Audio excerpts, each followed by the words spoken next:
Hola, buenos días muchachos, les habla el profe Mario y para empezar bien el día vamos a hacer una pequeña oración. Hoy vengo a darte gracias, Dios mío, porque me has permitido ver la luz de un nuevo día. Bendice a mis alumnos, a nuestras familias y protégenos de todo mal. Amén. Bueno muchachos, el día de hoy vamos a ver conceptos fundamentales de la ciencia, de la cinemática, perdón. Cuando observamos el mundo que nos rodea, no es difícil diferenciar los cuerpos en reposo de los que están en movimiento. Pero identificar los diferentes tipos de movimientos puede ser una tarea laboriosa y complicada. Desde los planetas que orbitan alrededor del Sol hasta los electrones que se mueven en el interior del átomo.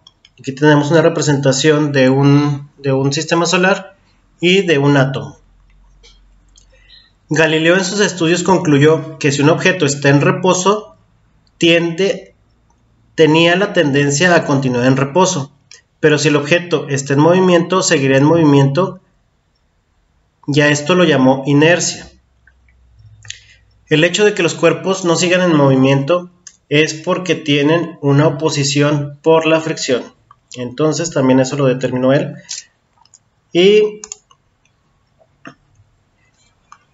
en el sistema de referencias y la posición de los cuerpos, imaginemos que viajamos en un autobús sentados en el asiento. Puedes afirmar sin temor a equivocarte que el conductor del autobús no se mueve mientras conduce. Al fin y al cabo, no cambia su posición respecto de ti.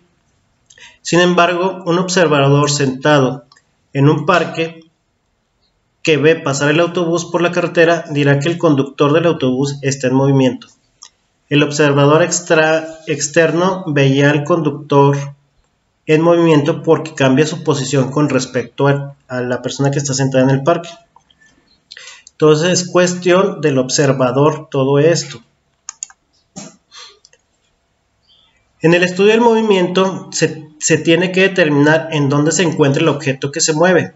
Para determinar la posición de un cuerpo, primero se necesita de otro cuerpo diferente que se llame cuerpo de referencia. El cuerpo de referencia sirve para determinar la posición y el cambio de lugar del cuerpo cuyo movimiento estudia. Aquí es lo que les digo, depende del observador y el punto de referencia. Se encuentra en el lugar a partir del cual se mide la distancia y se determina la dirección.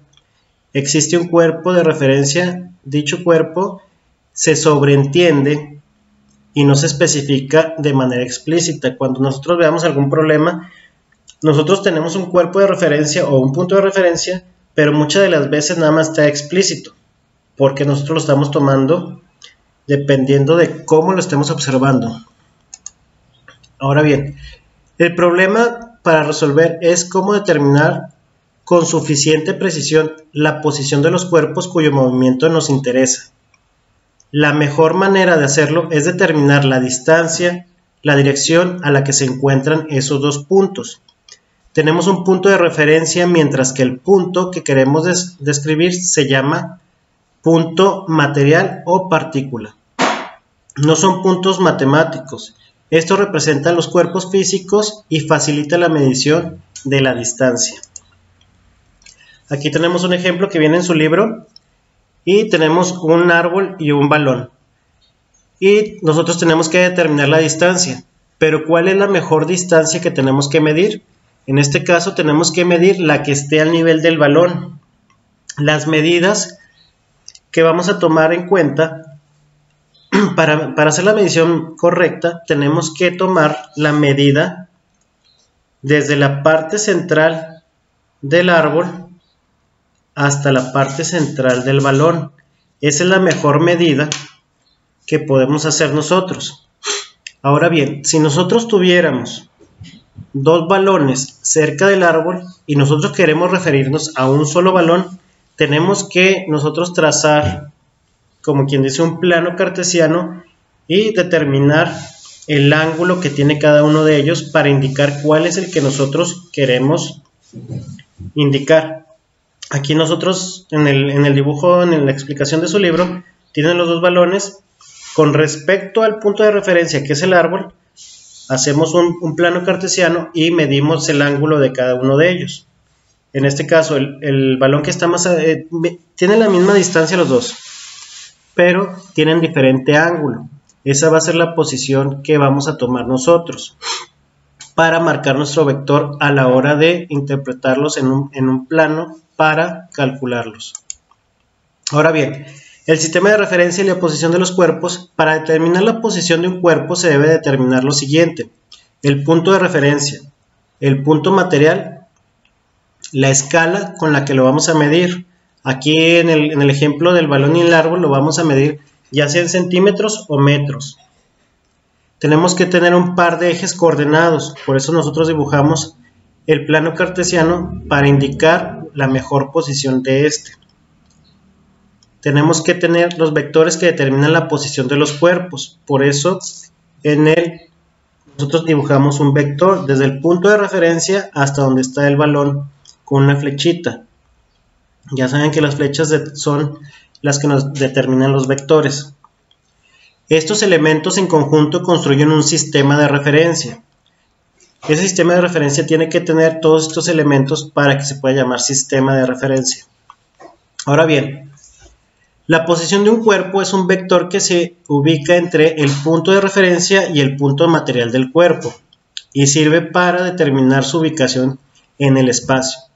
En un momento específico, un cuerpo ocupa una sola posición.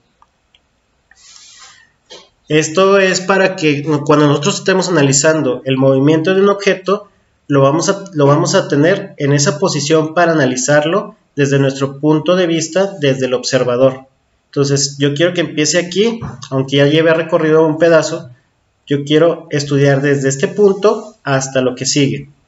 Pero cuando pasa el tiempo, la posición del cuerpo cambia de diversas maneras. Y cuando esto cambia, se le llama posición instantánea. Y aquí les puse un flash que corre a la velocidad de la luz. Nosotros no podemos determinar qué posición tiene, pero sí podemos determinar un punto específico por donde va a pasar y a partir de ahí hacer el estudio de lo que viene más adelante. Es lo mismo que se estudia cuando se toma la posición de los electrones en un átomo. Nosotros suponemos que van a pasar por ahí y a partir de esa posición vamos a estudiar ese electrón. Lo mismo pasa con los planetas. Cuando se estudiaba el movimiento de los planetas que no sabían cómo se movían, tenían que tomar un punto de referencia por donde pasaba y a partir del punto donde pasaba se empezaba a estudiar el movimiento del planeta hasta que después Galileo dijo que los planetas orbitaban alrededor del Sol con cierto tipo de movimientos. Más adelante vamos a ver, hay un estudio extraño que hicieron a partir del movimiento de Marte que no sabían cómo se movía. Ahora bien, de tarea, muchachos, resolver la página 64 de su libro de texto, que es el cuadro amarillo que les puse aquí, y leer el tema características relativas del movimiento, que viene en la página 66. De lo que hayan leído de la página 66, vamos a hablar y desarrollar el tema el día que nos toque la clase Zoom. Y bueno, muchachos, por mi parte es todo. Que tengan un bonito día y que Dios los bendiga. Chao.